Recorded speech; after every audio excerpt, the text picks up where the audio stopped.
آلہ وصحبہ محبوبہ رب العالمین الصلاۃ والسلام علیکم یا رسول اللہ وعلی آلہ وصحبہ یا نبی اللہ۔ حمد و ثنا کے بعد معزز مکرم محتشم سامعین، السلام علیکم ورحمۃ اللہ۔ موسم میلاد اپنی تمام تازادانوں کے ساتھ جلوہ طراز ہے اور کائنات کا ایک گوشہ ذکر رسول کی خوشبو سے مہک رہا ہے۔ اتنا تذکرہ ہم نے کسی کا نہیں ہوتے دیکھا اتنا میرے حضور کا ہو رہا ہے۔ اعلیٰ حضرت نے کیا خوب کہا تھا، عرش پہ تازہ چھیڑ چھاڑ، عرش پہ طرفہ دھوم دھام، کان جدھر لگائیے تیری ہی داستان۔ صدیوں قبل حضور اس دنیا پہ جلوہ گر ہوئے تھے، لیکن ماحول کی شگفتگیاں بتاتی ہیں جیسے کوئی کل ہی گزر کے تھے۔ زمین سے آسمان تک، آسمان سے لامکان تک ہے، کہاں کھولے تھے گیسو یار نے خوشبو کہاں تک۔ اہل ایمان ہے کہ حضور کے ذکر سے اپنے قلب کی روح کی تسکین کا سامان کرتے ہیں۔ سو آپ نے بھی آج یہاں ایک خوبصورت محفل منعقد کر کے اپنے آقا و مولا سے اپنی محبتوں کا، اپنی وابستگیوں کا اور اپنی الفتوں کا ثبوت پیش کیا۔ منتظمین کو، بانیان محفل کو، آپ سب کو اللہ تعالیٰ جزائے خیر عطا فرمائے۔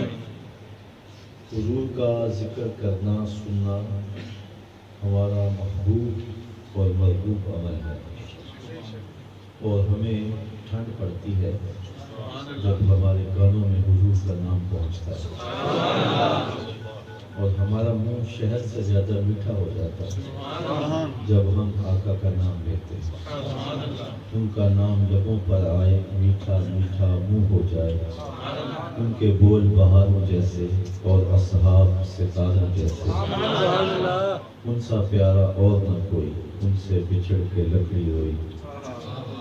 وہ پیار، وہ محبت نصیب ہوتے ہیں جب حضور کا ذکر ہوتا ہے کہ دنیا کی کسی ترازو پہ اس کیفیت کو نہیں تولا جا سکتا جو ذکر رسول سے ہمیں میسر آتی ہے۔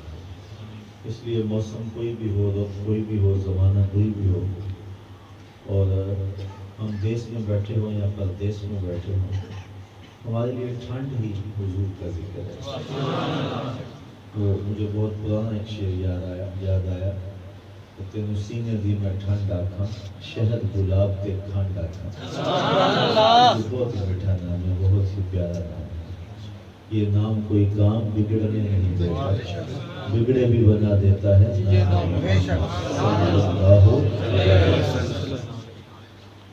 حضور کا ذکر پاک یہ بلند ہے اور بلند سے بلند تر ہوتا چلا جائے۔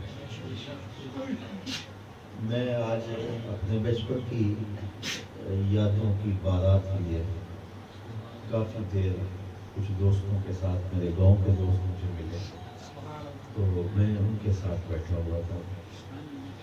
تو میں یہ سوچتا ہوں کہ ابھی کل کی بات ہے، ہم وہاں گاؤں کی، دیہات کی گلیوں سے نکل کے یہاں آ پہنچے تو دیکھتے دیکھتے دنیا بدل گئی۔ وہ قدریں نہیں رہی، وہ اخلاقیات مٹ گئے، وہ شرم و حیا کا دور نہیں رہا۔ پہلے گاؤں کی بیٹی پورے گاؤں کی بیٹی ہوتی تھی، ایک شخص کی بیٹی پورے دیہات کی بیٹی ہوتی تھی، اب جس کی بیٹی ہے اسی کی بیٹی۔ تو ان 30-35 سالوں کے اندر میں نے دیکھا ہے کہ قدریں پامال ہو گئیں، مروت ختم ہو گئی، بھائی چارے ٹوٹ گئے، اور ہر اچھی قدر زوال پذیر ہوئی۔ یہ آپ نے بھی دیکھا ہوگا کہ دیکھتے دیکھتے دنیا بدل گئی، ہر شے، ہر اچھی قدر نیچے گئی ہے، لیکن ہم نے یہ دیکھا ہے کہ ذکر رسول اوپر گیا ہے۔ اس کی کیا وجہ ہے کہ ہر اچھی قدر زوال پذیر ہوئی ہے، لیکن ذکر رسول زوال پذیر نہیں ہوا، اس کو عروج ملا ہے۔ اس کی وجہ یہ ہے کہ اچھی قدروں کو قائم رکھنا یہ ہماری ذمہ داری تھی جو ہم نبھا نہ سکے، اور ذکر رسول کا جھنڈا اونچا رکھنا یہ رب کا ذمہ کرم تھا۔ وَلَلْآخِرَةُ خَيْرٌ لَكَ مِنَ الْأُولَىٰ۔ تو ہر گھڑی، ہر ساعت، ہر لمحہ حضور کی یادوں کے ڈنکے بجتے رہیں گے اور ذکر کا جھنڈا اونچا کریں گے، تو یہ کبھی بھی نیچا نہیں ہوگا۔ جدا ذکر خدا بلند کرے، کیڑا جمعہ اس میں بند کرے۔ ذکر کا حافظ آپ خدا، پڑھو لا الہ الا اللہ، یہ خود اس کی محافظت ہے اور اس کا ذمہ کرم ہے۔ اور ہم دیکھتے ہیں کائنات کے ہر گوشے میں، ہر کونے میں ذکر رسول کو فروغ مل رہا ہے، اور یہ ملے گا۔ ہر قدر زوال پذیر ہو سکتی ہے، لیکن یہ وہ عروج ہے جس کو زوال نہیں ہے۔ جیسے کہتے ہیں نا کہ ہر عروج را زوال، ہر زوال، ہر عروج کو زوال ملتا ہے، لیکن یہ وہ عروج ہے جس کو زوال نہیں ہے۔ اس گلشن سے کبھی خزاں نہیں گزری، یہاں پھول کھلے ہیں بدعت کے، اور پیار کے ترانے بلبلیں پڑھ رہی ہیں، اور کوچا کوچا ذکر رسول کی مہک ہے، اور کائنات کے ہر کونے، ہر گوشے میں حضور کا ہی نام گونج رہا ہے، اور انشاءاللہ یہ گونجتا رہے گا۔ یہ میری اور آپ کی خوش بختی ہے کہ اللہ نے مجھے آپ کو یہ توفیق دی۔ اگر ہم نہ ہوتے تو کوئی اور ہوتا۔ یہ میری خوش قسمتی ہے، یہ آپ کی خوش قسمتی ہے۔ حضرت حسان بن ثابت رضی اللہ تعالیٰ عنہ فرماتے ہیں ما ان مدحت محمدا بمقالتی لیکن مدحت مقالتی بمحمد۔ لوگوں میں اپنے شعروں سے ان کی تعریف نہیں کرتا، جب میرے شعروں میں ان کا نام آتا ہے تو میرے شعروں میں حسن پیدا ہو جاتا ہے۔ سبحان اللہ۔ کسی نے اقبال سے پوچھا کہ تیرے شعروں میں یہ جمال کہاں سے آیا، یہ حسن کہاں سے آیا؟ اس نے کہا 1.25 کروڑ مرتبہ میں نے حضور پہ درود پڑھا ہے۔ سبحان اللہ۔ یہ ساری کھنڈ نام ہے محمد کی، یہ سارا شہر انہی کے نام ہے۔ میں تنہا کمال سخن کو نہ پہنچا، میرے شعر ہیں اور تاثیر ان کی، تو ان کا ہی سب کچھ ہے۔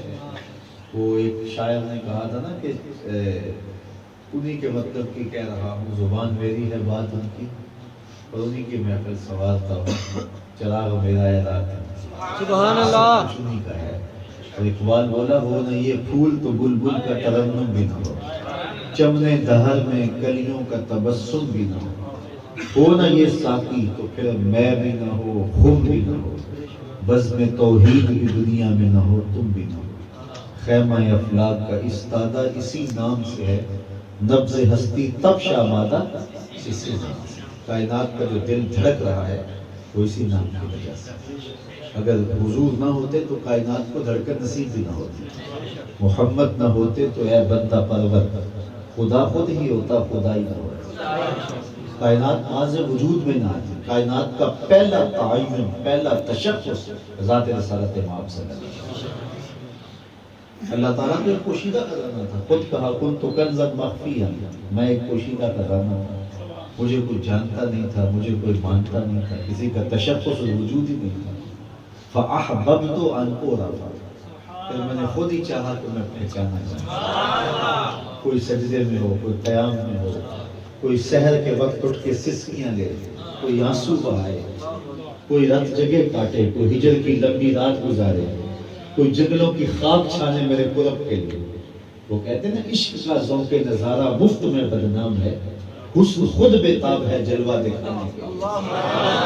تو جب حسن ہوتا ہے تو پھر اس کی آرزو ہوتی ہے مجھے کوئی دیکھے، کسی کا کوئی دل گرفتہ بھی ہو، کوئی بے چین بھی ہو، کوئی ہجر کی تلخیاں بھی سہے، میرے لیے کوئی تڑپے بھی، تو اس حسن مطلق نے چاہا کہ کوئی میرے لیے تڑپنے والا ہو، کوئی رت جگہ کاٹنے والا ہو۔ تو کنت کنزا مخفیا فاحببت ان اعرف فخلقت الخلق، تو میں نے پھر مخلوق کو پیدا کیا۔ تو جب مخلوق کو پیدا کیا گیا تو سب سے پہلا تعین، سب سے پہلا تشخص مخلوق اول مصطفیٰ کریم صلی اللہ علیہ وسلم کا نور پیدا کیا، پھر اس سے پوری کائنات کی تخلیق ہوئی۔ سارے نور اس سے دور ہو۔ میاں محمد بخش آپ پہ کھڑی کا لہجہ دیکھیے، سارے نور اس سے دور ہو تے اس دا نور حضور ہو، انہوں تاج عرش تو ملیا موسیٰ نو کو دور ہو۔ تو تعین اول، تشخص اول، نقش اول ذات رسالت مآب صلی اللہ علیہ وسلم۔ اگر انہیں پیدا کیا جانا مقصود نہ ہوتا تو کائنات کو خلعت وجود ہی نہ ملتی۔ لولا کلمہ خلقت الافلاک، اس پہ شاہد عادل ہے۔ تو کائنات کو تعین ہی، تشخص ہی ان کی وجہ سے نصیب ہوا۔ سب کچھ تمہارے واسطے پیدا کیا گیا، سب غایتوں کی غایت اولا تمہیں کی، اور پھر پیدا بھی سب کچھ حضور کے لیے کیا گیا، اور پھر حضور کو لایا گیا سب سے آخر میں، سب سے پہلے بنایا گیا اور منظر پہ سب سے آخر میں۔ تو اقبال کہتا ہے نگاہ عشق و مستی میں وہی اول وہی قرآن، وہی فرقان، وہی یاسین، وہی اول بھی وہی اور آخر بھی وہی۔ اور میاں صاحب اس کا ترجمہ اپنے لہجے میں کہتے ہیں اول آخر دو میں پاسے ہو مالک الوتا، اول بھی وہی آخر بھی وہی۔ اور شیخ بولے، شیخ سادی بولے تو اصل وجود آمدی از نخست دیگر ہر چیز موجود شد فرع دوست۔ کبھی آپ نے دیکھا ہے کہ پہلے تنا ہوتا ہے نا، پھر شاخیں ہوتی ہیں، پھر پتے، پتوں کے بعد کلیاں، کلیوں کے بعد پھول، پھولوں کے بعد پھل، پھل پکا تو پھر بن گیا بیج۔ تو ہم کہتے ہیں سب سے پہلے تنا ہے، سب سے آخر میں بیج ہے، لیکن سیانے بندے جانتے ہیں نہیں، سب سے پہلے بھی بیج تھا، سب سے آخر میں بیج ہے۔ اول آخر دو میں پاسے اوہو مالک الوتا، نگاہ عشق و مستی میں وہی اول اول بھی وہی ہے، آخر بھی وہی ہے۔ تخلیق سب سے پہلے کیے گئے لیکن ظہور سب سے آخر میں ہوا۔ تو کائنات کی جس سمت میں دیکھو نظر وہی آئے گی۔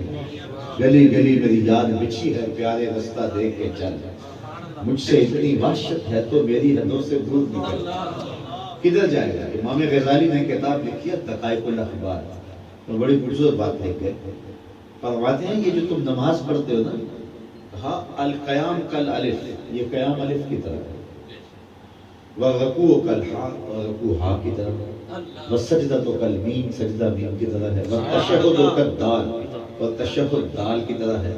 تم نماز پڑھ رہے ہو، وہ نام احمد کا نقشہ دیکھ رہا ہے۔ تو انسان اپنے وجود پہ غور کر لے، الراس مدور کالمیم، سر میم کی طرح گول ہے، والیدان کالحا، اور ہاتھ ہا کی طرح ہے، والبطن کالمیم الثانی، اور پیٹ دوسرے میم کی طرح ہے، والرجلان کالدال، اور ٹانگیں دال کی طرح ہے۔ تم انسان بنے پھرتے ہو، وہ نام محمد کا نقشہ دیکھ رہا ہے۔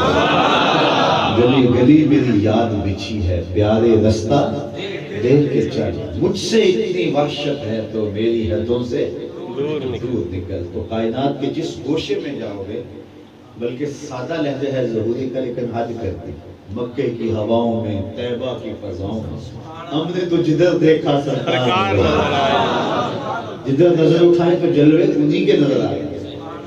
بلکہ اقبال کا لہجہ اپنا ہے، معنی ہر فق انہی تحقیق اگر، بنگری بادیدہ صدیق اگر، قوت قلب و جگر گردر دبی، از خدا محبوب تر گردر دبی۔ اقبال کہتا ہے رب سے بھی ملاقات ہوئی نا تو وہ بھی نبی کی وساطت سے ہوئی، ورنہ خدا تک رسائی ہو سکتی؟ خو گرے پے کرے محسوس تھی انسان کی نظر، بن دیکھے کوئی خدا کو مانتا کیوں کر۔ کیسے انسان کی عادت ہے نا کہ وہ دیکھ کے مانتا ہے۔ قوم موسیٰ نے کہا لَن نُؤْمِنَ لَكَ حَتَّى نَرَى اللَّهَ جَهْرَةً، ہم اللہ کو نہیں مانیں گے جب تک اسے دیکھ لیں گے۔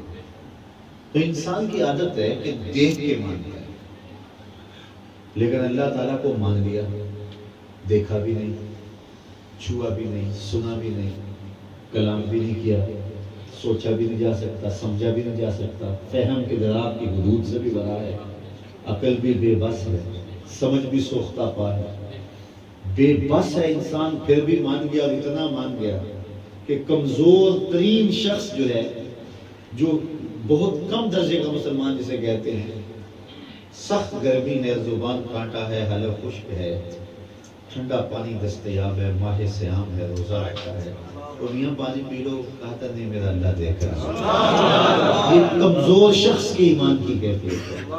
ایک ایسی ذات کو جو دکھائی نہیں دیتی، جو پکڑائی نہیں دیتی، جو سجھائی نہیں دیتی، جو فہم و ادراک کی حدود سے بھرا ہے، تو دل میں تو آتا ہے، سمجھ میں نہیں آتا۔ میں جان گیا بس تیری پہچان یہی، سمجھ سے بھی بھرا ہے۔ اور اتنا یقین کیسے کیا؟ کہا کہ تجھے تو نہیں دیکھا لیکن مصطفیٰ کریم کو تو دیکھ لیا، ان کے بتانے پر آپ کے تیقن، اور یہی ایک ذریعہ ہے۔ میں ساری مثال سے عرض کرنا چاہتا ہوں، میں کہوں کہ بعد روڈ پہ آگ جل رہی ہے، یہ میرا دعویٰ ہے کہ آگ جل رہی ہے، آپ کو میں نے منوانا ہے۔ اگر وہاں آپ کی آنکھوں کے سامنے ہو تو پھر تو آپ مان جائیں گے، لیکن آپ یہاں بیٹھے ہوئے ہیں، راستے میں دیواریں حائل ہیں، اور میں نیچے سے آیا ہوں، میں کہتا ہوں کہ جناب باہر آگ جل رہی ہے، آپ کو کیسے منواؤں گا؟ دو طریقے ہوں گے، ایک دلائل عقلیہ سے اور ایک گواہی سے، قانون شہادت سے۔ میں کہوں باہر آگ جل رہی ہے، یہ دیکھو کھڑکی سے دھواں اندر آ رہا ہے، تو یہ اس بات کی دلیل ہے کہ باہر آگ ہے، تو آپ میری اس دلیل کو قبول کر لیں تو اس بات کو، دعوے کو تسلیم کر لیں گے۔ لیکن فرض کرو آپ میری عقلی دلیل کو کسی وجہ سے رد کر دیتے ہیں، تو پھر میرے پاس دوسرا طریقہ کیا ہوگا؟ میں گواہی دلواؤں گا، میں حضرت کو کھڑا کروں گا، حضرت آپ بتائیں باہر آگ جل رہی ہے، یہ کہ جل رہی ہے، آپ کا ماننے کا پروگرام نہیں ہے، آپ کہیں ہم ان کو ہی نہیں مانتے، تو میرے پاس کیا ہوگا؟ میں دوسری حضرت کو کھڑا کروں گا، یہ کہیں گے جی باقی آگ جل رہی ہے، آپ کے ہم اسے بھی نہیں مانتے، میں تیسرے کو کھڑا کروں گا، میں چوتھے کو کھڑا کروں گا، میں پانچویں کو کھڑا کروں گا، میں 10-20 لوگ یہاں گواہیوں کے لیے کھڑا کرتا جاؤں گا۔ آپ کا اگر پروگرام نہ ماننے کا ہو تو آپ سب کو کہہ دیں گے ہم اسے بھی نہیں مانتے، اسے بھی نہیں مانتے، اسے بھی نہیں مانتے، تو میرے پاس کیا طریقہ رہے گا؟ میں سمجھ گیا کہ آپ ماننے والے نہیں ہیں، آپ انکار پہ اڑ گئے، تو میں اس قصے کو چھوڑ دوں گا، قصے کو ختم کر دوں گا، تھوڑی دیر تک میں ادھر کی باتوں میں آپ کو لگانے کے بعد پھر میں ویسے ہی جو ہے وہ باتیں کرتے کرتے کسی ایک کے بارے میں پوچھ لوں، یہ خواجہ ہاشم کے بارے میں پوچھ لوں کہ ان کے بارے میں آپ کی کیا رائے ہے؟ یہ تو بہت اچھے آدمی ہیں، یہ تو ہمارے علاقے کا وقار ہے، عزت ہے، تکریم ہے، تو جب آپ کو نہیں پتا یہ کیوں ان کے بارے میں پوچھا جا رہا ہے، تو میں نے کہا آپ لکھ دیں مجھے، آپ نے کہا لکھ دیں، کوئی رجل نہیں، تو آپ نے لکھ دیا۔ اب میں ان کو کہا ذرا 2 منٹ کے لیے باہر جائیے اور دیکھ کے آئیے آگ جل رہی ہے کہ نہیں جل رہی۔ یہ گئے اور واپس پلٹ کے آئے۔ اب آپ انکار کرنا چاہیں بھی تو نہیں کر سکتے، چونکہ میں گواہی اس سے دلوائی ہے جس کو آپ پہلے مانتے ہیں۔ اللہ کی ذات کو منوانے کے لیے عقلی دلائل بھی موجود ہیں، قوم انکار کرتی رہی، اللہ نے نبی بھیجے، قوموں نے کہا لستا مرسلا، ہم تجھے رسول ہی نہیں مانتے، تیری گواہی کو کیسے مانیں؟ تو 621 سال تک اللہ نے نبیوں کے سلسلے کو روک دیا، 671 سال کو، 575 سال کے لیے اللہ نے نبیوں کے سلسلے کو روک دیا۔ پھر آمنہ کی آغوش میں درد یتیم پیدا ہوا، جو بھی حضرت عیسیٰ کی طرح کہہ دیتے میں اللہ کی ذات کی گواہی دیتا ہوں، میں اللہ کا نبی ہوں، تو قوم ان کا بھی انکار کر دیتی، کہا محبوب 40 سال تک تو نہیں بولا، ذرا ان سے پوچھ لوں کہ ان کے بارے میں تیری لوگوں کی رائے کیا ہے؟ تو 40 سال تک انہوں نے صادق بھی کہا، امین بھی کہا، اور جب اپنی امانتیں حضور کے گھر میں رکھ دیا اور عملی طور پہ بھی قرار کیا کہ صادق بھی ہیں، امین بھی ہیں، کہا محبوب اب بتا، اب میری گواہی دے۔ اب اگر وہ انکار کرنا چاہیں بھی، انہوں نے انکار کیا بھی تو لوگوں نے غلط کہا، اور نجاشی کے دربار میں بات ہوئی کہ جب اس نے اعلان نبوت نہیں کیا تھا تمہاری کیا رائے تھی؟ انہوں نے کہا ہم صادق امین کہتے تھے۔ کہا پھر اب کیا ہوا؟ وہ کل سچا تھا تو آج بھی سچا ہے۔ اصولاً اب تم انکار کرنا چاہو گے بھی تو نہیں کر سکتے، اس لیے کہ جو گواہ کھڑا کیا ہے اس گواہ کے لیے آپ نے پہلے سے جو ہے وہ اس کو صفائی کا موقع دیا گیا نا۔ عدالت جب گواہ پہ بحث مکمل کر لیتی ہے اور اس کے بعد اس وقت تک موقع ہوتا ہے کہ اس کے اوپر کوئی اعتراض لگ جائے، لیکن جب بحث مکمل ہو گئی اب کوئی کہ اس گواہ کو میں نہیں مانتا گواہی کے بعد، تو عدالت توہین عدالت لگاتی ہے کہ جب بحث کے لیے گواہ کو رکھا ہوا تھا تو اس وقت کیوں نہیں بولا؟ اب حضور علیہ السلام 40 سال تک لوگوں کے سامنے رہے اور 40 سال تو صادق امین کہتے رہے، اور جب گواہی دی نا رب کی تو اب ایک بولا تبا لک ہنالک سائر الیوم لہذا جماعتنا، تو رب تعالیٰ نے توحید عدالت لگائی، تبت یدا ابی لہب وتب، تیرے دونوں ٹوٹے ہیں، پہلے کیوں نہیں بولا؟ بولتا تو پہلے بولتا نا، 40 سال تک اس کے شب و روز تمہارے سامنے تھے۔ تو خدا تعالیٰ کی سب سے بڑی گواہی اور آخری گواہی مصطفیٰ کی ذات ہے۔ تو خدا تک پہنچے ہیں تو مصطفیٰ کے ذریعے سے۔ اگر یہ گواہی نہ ہوتی تو یہ مقدمہ ہی حل نہ ہوتا۔ تو اللہ نے 40 سال تک محبوب کو نہیں بولنے دیا۔ لوگ کہتے ہیں 40 سال تک پتہ نہیں چلا نبی ہوں یا نہیں ہوں۔ میں کہتا ہوں یہ تو کمال ہے مصطفیٰ کا، سر پہ ختم نبوت کا تاج سجا، 40 سال تک بولتے ہی نہیں۔ آج تو کسی کے پاس تھوڑا سا بھی منصب آ جائے، جب تک بتا نہیں دیتا تو چین نہیں ملتا۔ بچہ سکول پاس ہو جائے نا تو وہ آج گھر آتا ہے تو وہ اپنے ٹون بھول جاتے ہیں، السلام علیکم بھی کہنا چھوڑ دیتا ہے، امی میں پاس ہو گیا۔ وہ ایک کلاس سے دوسری کلاس میں گیا ہے، پہلی سے دوسری میں گیا ہے، تو اس سے یہ بھی برداشت نہیں ہو رہا کوئی ناظم بن جائے، کوئی ایم پی اے بن جائے، جب تک فائرنگ کر کے پورے شہر